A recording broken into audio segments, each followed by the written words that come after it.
All right, guys, welcome back to another episode of AFI's Cover 7. We have a very special guest, Nate Breaking News Morris, joining us. How you doing, Nate? I'm good. Good. Thanks for having me. Yeah, for those guys who might be new to the European scene or just started watching with the ELF, Nate was one of the best players in the German Football League, sort of in the late 2010s, playing for Frankfurt Galaxy, New York Lions, Schwäbisch Hall Unicorns, and Hildesheim Invaders, where we played together. And now he's basically the Adam Schefter of the ELF. So Nate, let's get into last week. You sort of broke the news about the Prague Lions cracks in the armor and their initial fold. Talk us through the process. Yeah, so I guess I'm just fortunate to have my finger on the pulse a little bit with some guys that still feel comfortable enough to talk to me and kind of use me as an outlet to voice their frustrations about what's going on around football in Europe in general. And some guys reached out to me about like what was going on and kind of their disbelief and just what was happening. And this was like kind of started spilling the tea. And I was like, am I cool to talk about this? And like, yeah, we don't care. Just don't say names. And I was like, all right, fair game. And I'm getting a lot of flack because everyone's like, you said they were going to fold. And I said they are at this moment folding as far as they're concerned. The league then stepped in. And it seems like now they're not folding. So good on them. The sponsors they had that were supposed to give them money, from what I understood, did not give that money. And they found new sponsors and new funding. So in the matter of a week, Prague went from looking like potentially folding within a 72-hour period to the league stepping in and giving some type of motivational prep talk to them being able to secure new funding and new sponsors. And at least it seems so far being able to play their next game. Will they be able to sustain this and play the rest of the season? I do not know. Will they be here next year? I do not know. I was privy to one conversation they had with somebody. And in that conversation, they mentioned something about maybe next year we could work together. So at least their mindset is that they will be here next year. So it seems like they want to be here next year. Will they make it work? That's a different question. But yeah, that was I didn't expect it to blow up like that. But I guess anytime you say a team's gonna fold, if you want clicks, just use that tagline, I guess. Nate, I'm sure if anyone follows you on Twitter, they know that you don't pull any punches, right? And at first, I'm not gonna lie to you, at first I was like, this guy has got like, he says some pretty outrageous things, but the more I kind of read your content and the things you're posting, I feel like you're quite firm but fair, and you do have quite extensive knowledge about the league and the people that are in it. Do you get how much interaction do you have with the league? Do they ever reach out to you and kind of say like, hey, don't post this, this is not true, kind of, yeah, does that ever happen? Not once has the league ever engaged with me. Besides Asume, I posted something about him meddling with being an owner of the league and owner of the Hamburg Sea Devils, and he punched back with a sarcastic remark about him not owning. I'd have to look back at it, but it was like, I think he was referring to not owning the league. So he denied having any type of ownership with the Elf, but he didn't deny any ownership of Hamburg. But that was the only time any official element from the Elf has ever contacted me. I'd love to have a relationship, a healthy one with them. I think a lot of people misconstrue my firmness and, like you said, not pulling punches for the league. As a former player, I'm a player advocate, not a league advocate. I think if any league forms, I'm going to advocate for players. I know what it's like to be a player. I know what it's like to play for top organizations. I know what it's like to play for not so top organizations, or just new organizations. For example, when me and Alex played in Hildesheim, we didn't know what we were getting ourselves into, really. I mean, at least I didn't. Alex, you had already been there and had a familiarization with them, but this was a team that was bottom of the table that was trying something completely new. I also played in Italy, where the landscape of European football is much different than it is in Germany. So I've seen different scopes of football in Europe, and also, you know, I've built relationships with guys that have played all over Europe, and so I hear their horror stories and I hear their like remarkable stories in their journeys. So I'd like to have that relationship just so I could almost, I guess, be an ambassador or a liaison to, you know, maybe not advise, but kind of, I guess you could call it advise, or just ask my opinion. You know, I'm going to tell you that's just a terrible idea, or that's a good idea. And at the same time, I'm still learning. The business side of things I've been trying to get more familiar with, and I love what the ELF is trying to do. I'm just critical of what they're doing because I think someone needs to be critical of a new league. I think it's important. I want to see ELF be successful. I want to see ELF be the most dominant league after the NFL and CFL. I think it has the potential, but I also think they need to be humble. They need to be smart. They need to slowly expand and not overreach. And at the same time, I think the market's going to dictate itself. Part of the Prague Lions potentially folding, or the Leipzig Kings folding, it's not bad for the league. I think it draws a lot of bad attention.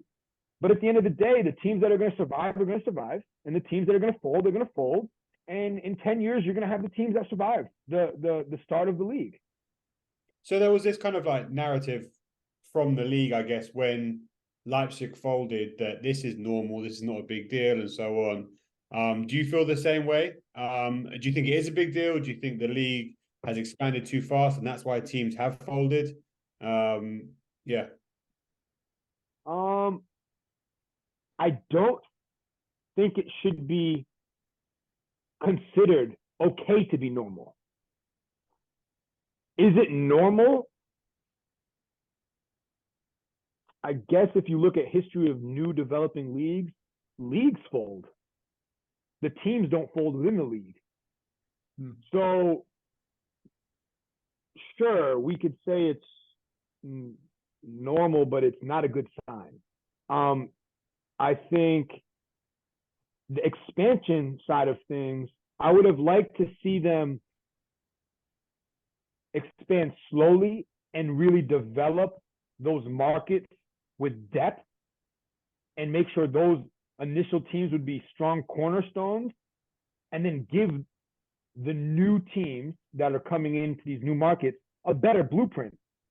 Because I think there's a few teams that are doing a great job. I think actually the team that's doing the best job is the Rhein Fire, without a doubt. And it's strictly because the Raiders and the Vikings had their ASL foundation. And they basically just branched off and did the ELF thing. Where Rhein had NFL Europe years ago, they had hype behind it, but they took that hype and they're doing it the right way. They're doing it professionally. They're marketing well. They're putting a team together that they're not cutting guys after halfway through the season for playing bad. They're sticking through it. They're believing in their guys. They're the team that's like not cutting players, releasing guys and bringing in new guys. If you notice, they're sticking with what they got, developing culture, developing longevity. And I'd rather take a guy who's like a B+ but bought in than a guy who's an A+ that doesn't mash with my team. Because that B+ bought in is going to develop a culture that's A+, right? It's like high trust guy and high performer. They don't go together. And a lot of guys that didn't know me were like, he's a high performer, low trust. But as you got to know me, I'm just a guy who doesn't pull punches and is really firm. And I want to want the best from you, and you, because I'm going to bring my best. And that's what Rhein looks like they're doing, right? And all of a sudden, they've gone from a team on the outside of the playoffs to now like a legitimate championship contender, and they're here to play and stay. Yeah, for sure. I mean, Rhein Fire have been killing it this year, 8-0, dominant across basically all three phases. And you've seen that pay off with 10,000 fans in the stadium. They're playing in a big stadium every week, investing in themselves in that aspect. And yeah, they've easily become the most popular team in the league. And I also want to mention something about the Rhein Fire. So I've heard all these things about some guys. I'm not going to mention names, but some guy in the league is getting paid $5K and he's a defensive player. And like, if that's the case, you know, good on him. Like bravo, well deserved. and there's clearly rules on pay structure, but there's no rules on getting paid for working for another sponsor. You know what I mean? So there's ways around all these rules. But the Rhine is not doing that. I am close with a lot of the Rhine players, and they're probably a team that's very tight with their budget. And I've almost been upset with some guys for playing for Rhine because I'm like, dude, go get your money, man. Like, this game could end tomorrow. At least go get some, like, couple €1,000. And they don't. They like the Rhine way and the Rhine system. And these are guys that could be making way more money in other big time teams. So it just tells me the Rhine has a plan, they're sticking to it, and they're not going after big names and big contracts. They're going after doing things the right way, and that attracts quality players. And I know Stuttgart Surge with Coach Jordan Newman is doing the same exact thing, because when he wanted me to play for them in 2016 after playing with them in 2015, and I was like, if you can't pay me that, then I'm not. And he's like, honestly, Nate, we can't, and you deserve to make the money that you're happy with making. And I was like, and it was a respectable handshake. Like, we're gonna go our separate ways, no bad blood. This is how I do business. And guess what? The Unicorns just kept plugging away with or without me. You think that you do think, from what you've heard, is that the same in Ryan then? I know, because what some other like rumblings around the league is that Ryan Fire are paying their players quite a lot of money. They're paying their players competitive for sure. And they're definitely one of the teams that's going to pay good money. Without a doubt, they have a good setup, the good housing, good sponsor meals. I think overall Ryan has, from what I'm understanding, one of the best setups so far. I'm not saying Ryan's lowballing people. That's not what I'm saying. They're not overpaying, and they're not on the end of like retaining a guy for an amount that's just within the league high average and low average. They're not well above that high average, or they're not punching above their weight class for pay. If you're not going to meet their high average, you're not happy with what their high tier pay is, which is very competitive, they're not going to do something that is going to make you the highest paid player in the league. And I think other teams are willing to make a guy the highest paid player in the league because they see value in that. But these are teams that might be lucky to make the playoffs. No, I feel you. You're saying they stick to their guns, they stick to their principles, and they go with that, right? Yeah. On something a second ago about them keeping players, right? And I don't know if you've seen on something on Reddit came out today or yesterday around 11 teams have already replaced at least one QB this season, right? And that's a higher turnover than we've seen. Even last year, we wrote a QB carousel article because teams were switching quarterbacks left and right. But this year, it seems even more so. It seems not even just QB that no one's safe. What's the reason for that, do you think? Yeah, the reason is offensive coordinators are trash. And I'm going to be completely honest with you. It really comes down to that. I'm telling you. Or they just have no ability to work with their quarterback and what they're good at. When I hear that the Raiders had a wristband of 150 plays. Alex, did we ever have a wristband of 150 plays? I never had 150 plays, college, high school, Europe. And they pulled 50 for this most recent game. Okay? They played Munich, right? This most recent game, right? Yeah. And so they went into the game with 100 plays. Alex, I don't think we had 100 plays in his time. No way. And we were dominating on offense. And I ran the 3-yard speed out 5 times a game. And if he threw it to me, he threw it to me. If he didn't, he didn't. But, like, that was our bread and butter on quick game, 1st and 10.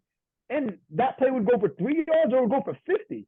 So you need to develop a foundation where you get comfortable. And we had our new offensive woes in Hill this time with a prolific quarterback, Casey, because we were all brand new.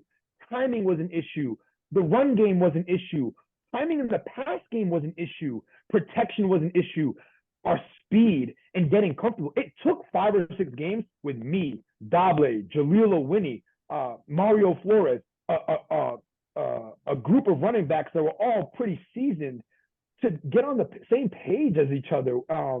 And then we started to be able to throw in wrinkles. And this was like after the halfway point. I don't think we were running on like full power until maybe after the halfway point. And then it came a battle of dealing with injuries and finding the next guy to come in. And so as an OC, if you're trying to do too much, it's already a problem. I think Ryan is stacking their weeks. They're not doing too much. They run a few plays. They run the same plays in different formations. I think that's a great formula. But I want to backtrack real quick with, for example, with the Raiders. You had Sean Shelton, a great veteran quarterback, one of the best in the debate of best in Europe in the last 10 to 15 years for sure. And he was a guy who went above and beyond for that organization. And he was definitely an OC type of player who was there all year round, working with the youth organization, teaching the youth guys what they were going to be doing when they got to the adult program. So they nurtured an environment that was like, this is what you're doing now, and it's what you're going to do when you get to our level. And it was time, and it was developed. So they have the ghost of Sean Shelton, and no one's going to fill those shoes. And they think some guy is going to come in and fill those shoes. And that's very naive and ignorant to think so. And so all of a sudden, the guy goes 6-2, doesn't perform to this level, and doesn't learn the system that he or the team wants them to learn, and the players who are the homegrowns expect, because that's all they know is a Sean Shelton type. Like, he doesn't get this? Well, we get this. Oh, you've been doing this since you were 13. Like, that play that you hear, you've heard it for 10 years. You're 23 now. I remember we changed some wording. We basically took our New Yorker offense lingo and brought it to Hildesheim, and we changed a few things. And I remember hearing things like, I'm lost. And I had done this offense for 2 years prior. So to expect a new quarterback in a new system to be full power by the halfway point of the season is very unrealistic. I just watched the Netflix documentary Quarterbacks with Kirk Cousins, Pat Mahomes, and Mariota. Kirk Cousins talks about with his new head coach in the Vikings, the team he's played for, just with a different head coach, how he had to relearn a whole new system, and he was struggling until the halfway point of the season. So to cut a guy who's 6-2 is premature. Premature. Because how are you going to find a new guy to come in, replace him, and you lost your receiver because they had a close bond, and now you're going to have to develop timing, chemistry. I just think if they're not winning a championship, they might even lose some shocker games. Point blank. Do you see this as them giving up on the season and focusing on next year? Because it's going to be hard to find a guy who can buy in year after year like Shelton in this European game. I don't think it's hard to find a guy that's willing to buy in. I think these teams are so selfish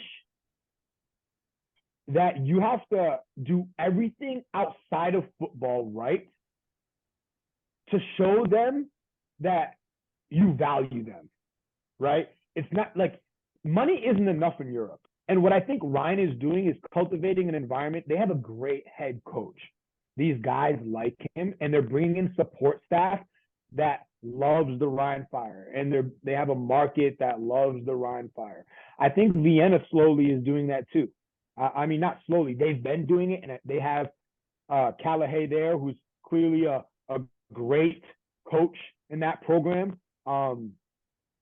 Jordan was able to pull guys to Stuttgart that believe in that.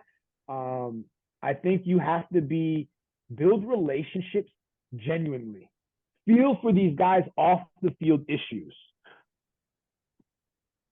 When you see a team cut a QB and be okay with letting maybe the best wide receiver in the league go, that just tells me about their staff. That player was loyal to Jarvis McClam was loyal to Christian Strong. He didn't care about that staff. They never gave him a reason to care about them. That's a flag. Like, what is that staff doing to show, like, we believe in our guys, imports and homegrown? It just seems like there was a very big disconnect there. And if there was a disconnect with two guys who, from my understanding, have no bad blood with any coaching staff that they've played for, but all of a sudden, they're the bad guys, who's the bad guy? What's the narrative there? You know, so there's always two sides of the story.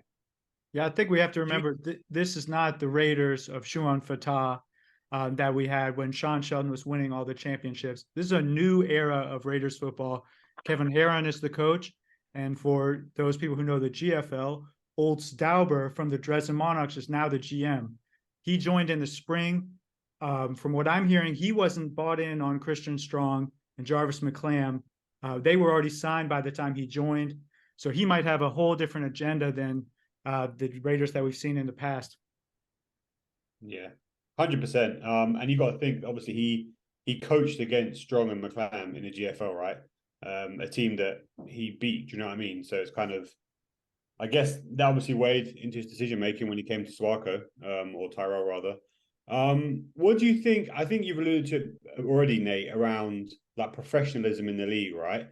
What do you think that perceived professionalism from the players and the staff within the organizations is doing as far as decision making goes? Do you think it's having a negative impact? Could you rephrase that one more time just so I understand exactly what you're asking? Yeah, so I mean, we all follow Elf on social media, right? They portray this very shiny image of themselves, right? This is a polished league. The production's great. The media's great. This is a professional league. Everyone's getting paid. We've got amazing sponsorships. Do you think, and that's obviously that's unseen. I mean, even at your time in New Yorker, like it wasn't to this extent where it's a pan-European league with this level of professionalism. Do you think that's having a negative impact on players and staff within organizations? Yes. So there's a few things I want to address here. Is you have the Elf and then the franchises. And within the franchises, you have levels of professionalism within those franchises. For example, we talk about Vienna and Ryan are probably some of the most professional organizations. And then you look at the teams at the bottom. I don't know much about the Enthroners or Prague, but I could imagine they're less professional than the top teams. And then you have the Elf who's portraying this professional image, but they have no rules and regulations for these franchises to abide by within this professional image they're portraying. So you have a team that they're just like, yeah, Prague, come play in the Elf. We're gonna sell you as professional, but when you don't meet the standard of professionalism, well, good luck, you know. And if you fold, well, that's what SMA said. He's like, well, they're part of the Elf, and that's just a management and ownership problem. It's not our problem. Well, what standards and benchmarks did you have once you allowed them into the league? So you just said, yeah, you got the money, you can pay the franchise tag to like be able to, or the licensing fee, sure, whatever, $50K, give it to us, and we'll sign you up, and good luck. And you're just another TV schedule for Hamburg to come down and put 50 points up on you, and it looks good for us because when you play at home, we're going to sell out because it's a show. And now that ownership group that bought in is just like, they don't know what they're doing. Like, let's be real. Who in Prague really knows about American football? You know? And I mean, maybe I'm being ignorant, but running a professional organization, that's come on, it's in America. There's former NFL players and coaches that try to run these summer leagues, spring leagues, indoor teams, and they fold. And these guys played and did business in the NFL and coached, and they have money. So yeah, it's just. I think that, does that answer your question?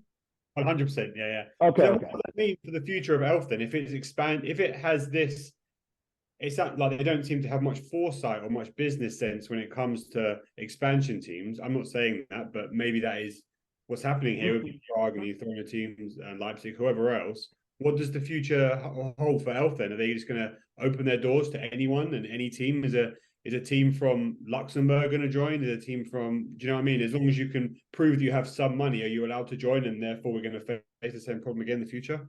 I hope they don't do that. I think Esme started off as the face, and he was actually probably the most perfect person to be the face. Do I think he knows business from what I've seen? No. In regards to like starting a league, I learned something recently, or I heard something recently. It was telling me that anytime you get into a new endeavor, whatever it is, a new field, a new business venture, find a mentor or find someone who's willing to coach you and pay for that mentorship and pay for that coaching for them to teach you how to be good in this new field. If I want to be a real estate agent, I should probably reach out to a local real estate agent who's very successful and ask for a mentorship or internship and learn from this person. I think, I'm just assuming here, but I really think SMA is just off his own strength and ego. He thinks he's good enough to do this on his own, and he's probably not seeking guidance.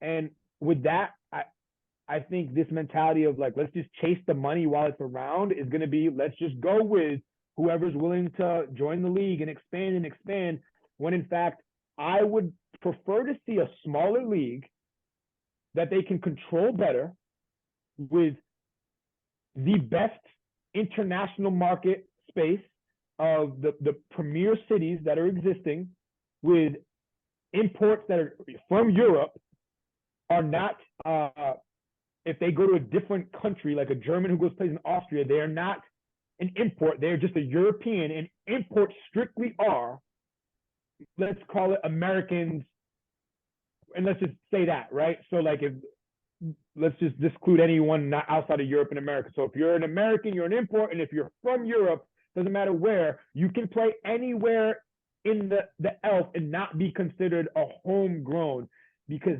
that just makes it much easier for Germany and the German team to be successful. It's just, that's an unfair rule in itself right there. And then if I'm a sponsor, why would I want to be a team in, let's just say, Sweden with a small football market to try to compete with German teams now and think we're going to be competitive when I have to be limited to how many EU player imports I can have? It's just, because if I'm a professional organization, I know I can put out a good product, and I have an opportunity for 10 German guys, 12 Austrian guys, and 7 Italian guys that I'm saying, we'll pay you, we'll take care of you, good lifestyle here. Now I can't bring you in because of this import rule. It makes it hard to start a legitimate organization. So that's why the Istanbul Rams failed. They just never had a shot, you know? Definitely.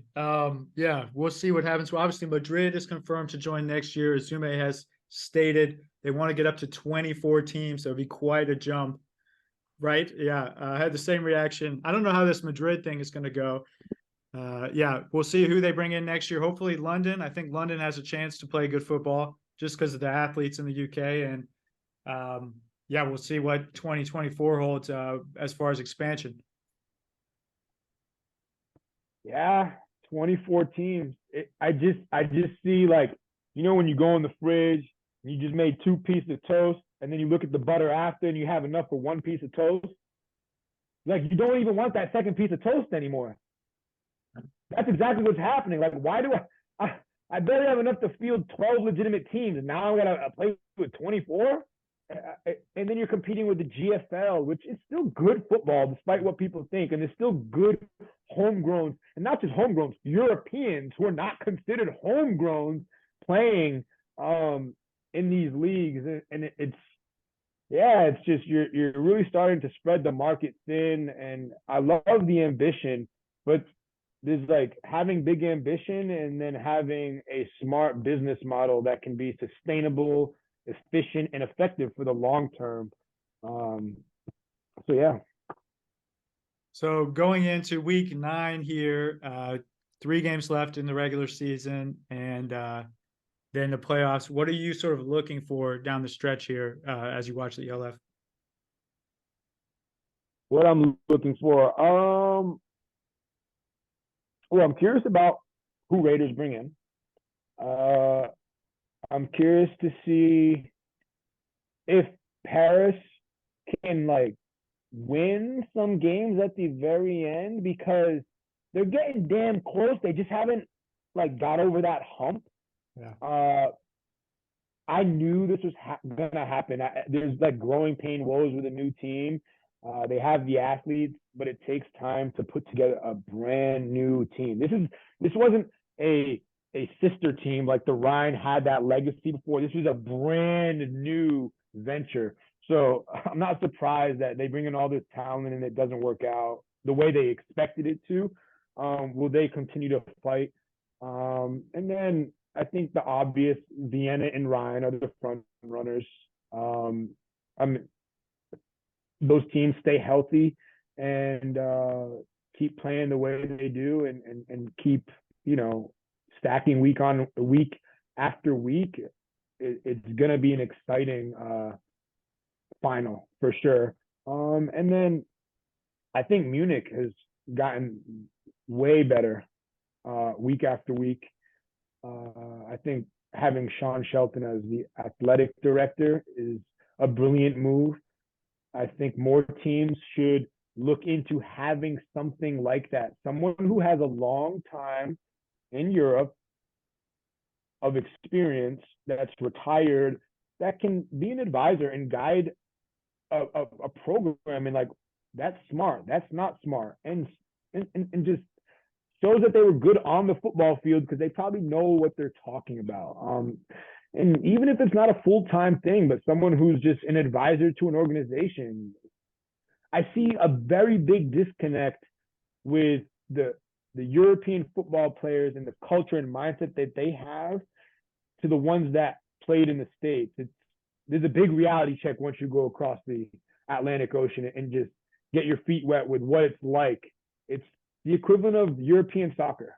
If guys say, oh, it's so hard to make it in European soccer, well, it's so hard to make it in America with football. 100%,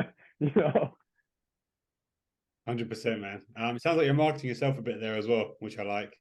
We'd love to see Nate Morris as the new advisor to the Raiders Tirol at the end of the season, right? Yeah, in time. I still got some things to learn myself, And I think I gotta stop ruffling so many feathers, I think, you know what? I think you are quite a misunderstood person. I think you do have football like in your heart. I think you have the good of European football in your heart as well. And if you are harsh, it's because you want better for European football. I believe that. So I think people will start to see that as well the more they follow your stuff and listen to what you have to say. I appreciate that, Daniel. Yeah, I think we'll end on that sweet note there. Nate, thanks so much for joining us. Can't wait to keep following your tweets and your coverage of the league. Really excited to see what happens down the stretch here. And thanks again for joining us. I appreciate you guys having me. And yeah, it's crazy. I had like 100 followers. Now I got 500. I must be famous now. I should buy the verified, put the blue check now, so. All right. Thanks, Nate. All right, guys. Thank you. Appreciate it.